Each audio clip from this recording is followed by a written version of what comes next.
In a quiet corner of the world, nestled between misty mountains, lived a humble monk named Tenzin. His temple was small, the roof worn by the years, but inside, it held a wisdom that echoed through centuries. People from far and wide traveled to seek Tenzin's guidance. Some came for peace, others came for answers, but most came to find themselves in a world that had stolen their identity. One stormy morning, a young man named Arjun climbed the steep steps to the temple, drenched in rain, eyes filled with restless ambition. He had read every book, followed every guru, and still found life hollow. "Master," Arjun said, kneeling before Tenzin, "I have come to learn the secrets of peace, power, and purpose. I want to be the best. Teach me everything you know." Tenzin smiled gently, studying the eager fire in the young man's eyes. He did not speak at first. Instead, he gestured for Arjun to sit by the wooden table where 2 cups of tea steamed softly. Without a word, Tenzin began to pour tea into Arjun's cup. It filled quickly, but the monk kept pouring.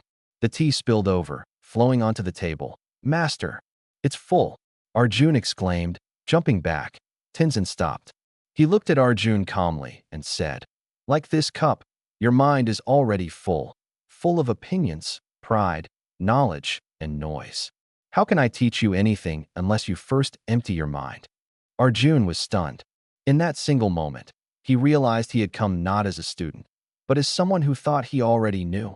"But how do I empty my mind?" Arjun asked, humbled. "It feels like it never stops thinking." "By learning to let go," Tenzin said. "Let go of the need to always be right. Let go of comparison, doubt, and fear. Peace begins not by adding, but by subtracting." That day, Arjun began a new kind of learning, not through lectures or texts, but through silence, discipline, and reflection. For weeks, he swept the temple floors, meditated before sunrise, and watched nature unfold without asking questions. With each passing day, his mind slowed. The constant stream of thoughts began to quiet. He noticed things he'd never seen before: the rustle of leaves, the rhythm of his breath, the stillness between sounds. One evening, Tenzin handed him a mirror. "Look," he said. "What do you see?" Arjun replied, "I see myself." "And what don't you see?" the monk asked. Arjun was confused.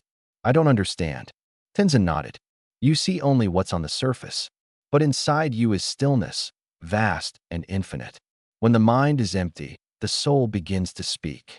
Months passed, and Arjun's transformation was profound. He no longer sought applause, no longer chased answers. He had learned to simply be. One day, he was ready to return to the world.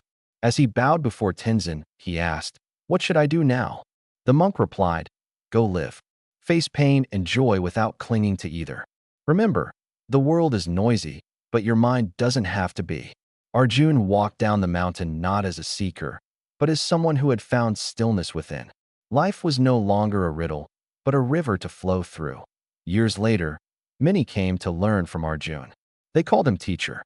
But like Tenzin, he served tea and waited until they were ready to empty their minds. The secret was never in knowing more, but in letting go.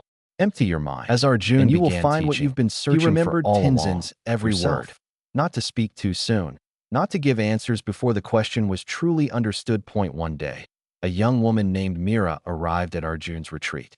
She was a successful entrepreneur, worn down by success itself, searching not for growth, but for escape. "I've built everything," she said, "yet I feel empty inside. What's the point of achieving so much if it doesn't bring peace?" Arjun smiled. He saw his old self in her, ambitious, restless, brilliant, but burdened. He led her to a garden bench where a single tree stood, tall and still. "This tree," he said, "never tries to grow fast. It simply receives the sun and endures the storms. So I should stop trying?" Mira asked, confused. "No," Arjun replied. "You must try differently. Stop trying to be more. Start trying to be present." Mira was skeptical at first. She had built empires through effort. But now, effort wasn't enough. She needed clarity, not more complexity. Days turned into weeks. Arjun taught her to sit with discomfort, to observe her thoughts like clouds, to stop identifying with every emotion. One morning, Mira woke up before sunrise and cried, not from sadness, but release. For the first time in years, her mind was quiet. I realize now, she said to Arjun, peace doesn't come when life is perfect. It comes when we stop resisting imperfection. Arjun nodded. Wisdom is not in knowing everything, it's in seeing clearly. When the mirror of the mind is clean, everything reflects truth. Word of Arjun's teaching spread, but he never called himself a guru. He knew that ego could return dressed in humility. Instead, he told every visitor the same story, that of Tenzin, the spilled tea, and the power of an empty mind. He lived by one principle. The more you let go, the more room you make for truth, joy, and meaning to rise.